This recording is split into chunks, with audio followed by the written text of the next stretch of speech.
History has a way of repeating itself. April showers. Bring May flowers. Yeah, I suspect we're going to see flowers pretty soon.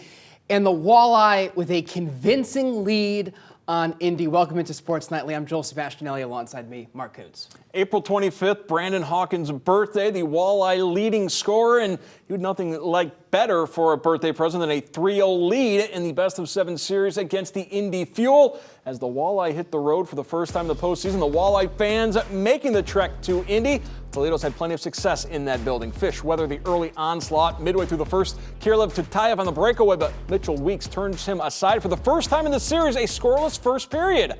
Fuel with the man advantage in the second. Alex Weidman with traffic in front, but Sebastian Kosa makes the save. Kosa 28 stops on the night. 4.5 minutes later, Toledo's Brett McKenzie, great outlet pass to Sam Craggs. Fly, Falcon, fly. Former BG wing giving Toledo the lead. And then later in the second, Fish on the power play. Gordy Green over to Trenton Bliss from the tough angle. Fanatics love it. Bliss, 5 points in 3 playoff games. But early in the third period, the Fuel with an answer. Chad Yetman skates in. Home team gets a little life as the Fuel down just 1 goal. Things are starting to get interesting after a Walleye penalty. Indy the man advantage, but Craggs leaves it for Andrew Sturgeon. Just like that, Toledo back with a 2-goal advantage on the shorthanded goal. And Donovan Sabrango would add an empty netter. 4-1 the final. Third straight game Fish with 4 goals as they are now 1 win away from moving on. I think Waddy said it best after game 2. The series didn't start until you win a road game, and we came in here and we took care of business. And the next one's going to be even harder, so we'll be ready for it. We weathered the storm there in the beginning. We got off to a big lead there. Sammy Craggs got loose there and fired one. He's got an absolute laser, and I think we settled into the game from there and we played our game. Well, you know what? It's about confidence. Playoffs are about confidence and how you play together as a team. This is a big team win right there. We had guys chipping in. Obviously, Sammy Craggs, the big goal. Gordy Meyer sticks up for himself. Good fight right there for him. So it takes an entire team to get a win like this, and real proud of our guys here tonight. More on those fisticuffs later on, but for now, let's send it to Matt Melzak and Claire Dow.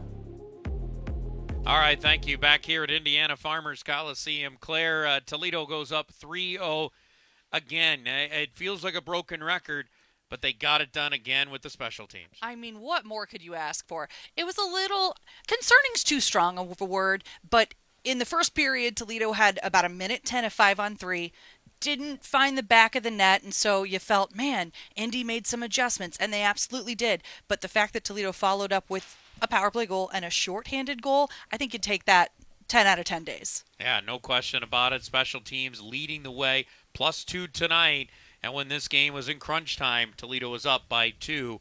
When it mattered, they obviously got the empty netter to win it. 4 goals a game, though, too, in this series, Claire. 4 in the first, 4 in the second, 4 here in the third. They found their offense against a good Indy Fuel team. And it's been different personnel. I mean, we're used to seeing, don't get me wrong, you're still having your point-a-game guys like Trenton Bliss getting in on some things and Gordy Green getting an assist, but Sam Craggs with a goal and an assist tonight. It's different bodies stepping up right when you need them to, and that's what's going to make this team successful for hopefully a long run. Yeah, you have to have depth throughout your lineup if you're going to make a long run in the postseason. Toledo certainly has that, and they have a chance on Thursday night to close out the Indy Fuel and move on to the next round. We'll see you on Thursday. That's a story from here in Indianapolis. Back to you in the studio.